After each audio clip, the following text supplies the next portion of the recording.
দর্শক ২০২৪-২৫ অর্থ বছরের বাজেট পেশ করেছেন অর্থমন্ত্রী আবুল হাসান মাহমুদ আলী, যার আকার ৭,৯৭,০০০ কোটি টাকা। আমরা এই বাজেটের খুঁটিনাটি জানবো আমাদের সহকর্মী তৌহিদ হোসেনের কাছ থেকে। সিলন ফ্যামিলি ব্লেন্ডের কড়ালিকার আর সতেজ সাদের পারফেক্ট ব্লেন্ডে স্বপ্নেরা মিলুক টানা। আমরা যেটি বিভিন্ন সময় দেখেছি যে বাজেটের দর্শন বিভিন্ন সময় কেমন অর্থমন্ত্রী ধরে সেটি নিয়ে এক ধরনের বিশ্লেষণ থাকে। এবারে দর্শনে কিছুটা গতানুগতিক যে ধারণা সেটি থেকে বাংলাদেশ বেরিয়ে এসেছে। কিভাবে বলছি, পাটিগণিতের যে একেবারে ঐকিক নিয়ম যেটাকে ধরে ধরে আমরা বলি যে সবসময় ১১ থেকে ১২% বাজেটে টাকার প্রত্যেক অর্থ বছরে নিয়ম করে বাড়ানো হয়, এবার কিন্তু অর্থমন্ত্রী সেটি করেনি। তিনি মাত্র ৪.৬% বাজেটে টাকা বাড়িয়েছেন চলতি অর্থ বছরের থেকে আগামী অর্থ বছরে। এক দ্বিতীয়ত হচ্ছে, তিনি একটি কথা আজকে সকালে যখন তিনি সংসদ অধিবেশনে বেরিয়ে যাচ্ছিলেন একটি কথা তিনি বলেছেন যে বাজেট আসলে বড় করে লাভ নেই, বরং এখনকার অবস্থানে সবাই সতর্ক থাকাই হচ্ছে বুদ্ধিমানের কাজ। এই ধরনের প্রবণতা যখন তিনি গুনছেন, তিনি দেশের মানুষকে যেমন সচেতন হতে বলেছেন, একই সাথে গাড়ি আমদানির ক্ষেত্রে আসলে তার সহকর্মী অর্থাৎ অন্যান্য জনপ্রতিনিধি বা সংসদ সদস্যদের যে আসলে সতর্ক হবার বিষয় রয়েছে সেটিও কিন্তু তিনি আজকে আভাস দিয়েছেন এবং সব মিলিয়ে তিনি এখনকার সংকটটিকে মোকাবেলা করার জন্য একটি সংকোচনশীল বাজেট দিয়েছেন। সেই সংকোচনশীল বাজেট ৭,৯৭,০০০ কোটি টাকার, এবং সেখানে একটু দর্শকদেরকে জানাতে চাই যে সম্পদের ব্যবহার আসলে কীরকম হতে পারে, কারণ সরকারকে পরিচালন ব্যয় এবং উন্নয়ন ব্যয় এই দুটিকে মিলিয়ে আসলে এক ধরনের সম্পদের ব্যবহার নিশ্চিত করতে হয়। এবং সেই সম্পদের ব্যবহারের ক্ষেত্রে একটি গুরুত্বপূর্ণ দিক হচ্ছে এই ৭,৯৭,০০০ কোটি টাকার ভেতরে ১৪.২% এবার বরাদ্দ রাখা হয়েছে সুদ পরিশোধে। এই সুদ পরিশোধে এবার আমরা দেখতে পাচ্ছি সরকারের ব্যয় হবে ১,১৩,৫০০ কোটি টাকা, সেটি আপনারা দেখতে পাচ্ছেন।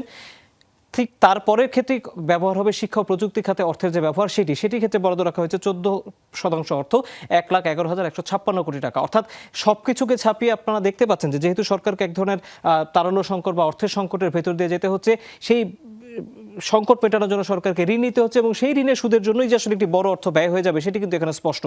এর বাইরে আমরা দেখতে পাচ্ছি পরিবহন ও যোগাযোগে ১০.৪%, স্থানীয় সরকারের ক্ষেত্রে ৬%, জ্বালানি ও বিদ্যুৎ বিভাগে 3.৮% এবং স্বাস্থ্য খাতে ৫.২% অর্থ বরাদ্দের কথা বলা হয়েছে। এর পরের একটি অংশে যদি যাই, আমরা দেখতে পাচ্ছি যে কৃষি খাতে ৩০,০৭০ কোটি টাকা ব্যবহার হবে সম্পদের, এমন একটি কথা বলা হচ্ছে এবং সেখানে কিন্তু ৫.৯% অর্থাৎ প্রায় ৬% অর্থ বরাদ্দ হবে, এমন একটি আভাস তিনি দিয়েছেন। প্রতিরক্ষা খাতে ৫.৩%, জনপ্রশাসন খাতে ৫৮,২৯৫ কোটি টাকা। এর বাইরে আমরা দেখতে পাচ্ছি রয়েছে সামাজিক নিরাপত্তা, কল্যাণ, জনশৃঙ্খলা এবং গৃহায়ন খাতের কথা।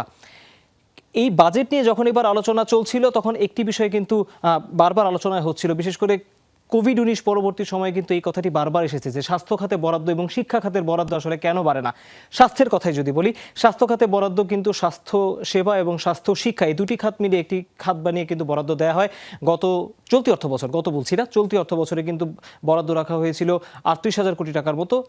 আগামী অর্থ বছরের জন্য কিন্তু ৪১,০০০ কোটি টাকা বরাদ্দের প্রস্তাব করা হয়েছে। অর্থাৎ এই বরাদ্দের পরিমাণ কিছুটা বেড়েছে, কিন্তু সেই বরাদ্দের পরিমাণ বাড়লেও সেটি আসলে এখনকার বাস্তবতায় স্বাস্থ্য খাতের এখনকার যে পরিস্থিতি সেই তুলনায় আসলে কতটা বাড়লো সেটি নিয়ে কিন্তু এক ধরনের বিতর্ক থাকতেই পারে।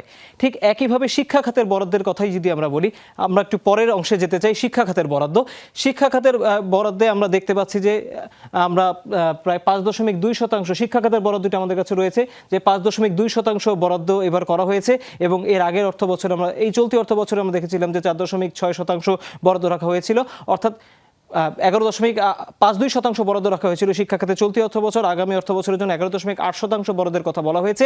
টাকার অঙ্কে ৬,০০০ কোটি টাকার মতো বরাদ্দ বেড়েছে, কিন্তু সেটি আসলে ১২% ছাড়িয়ে যায়নি, যেটি শিক্ষার ক্ষেত্রে বরাদ্দের ক্ষেত্রে কিছুটা কম বলে মনে করছেন বিশ্লেষকরা।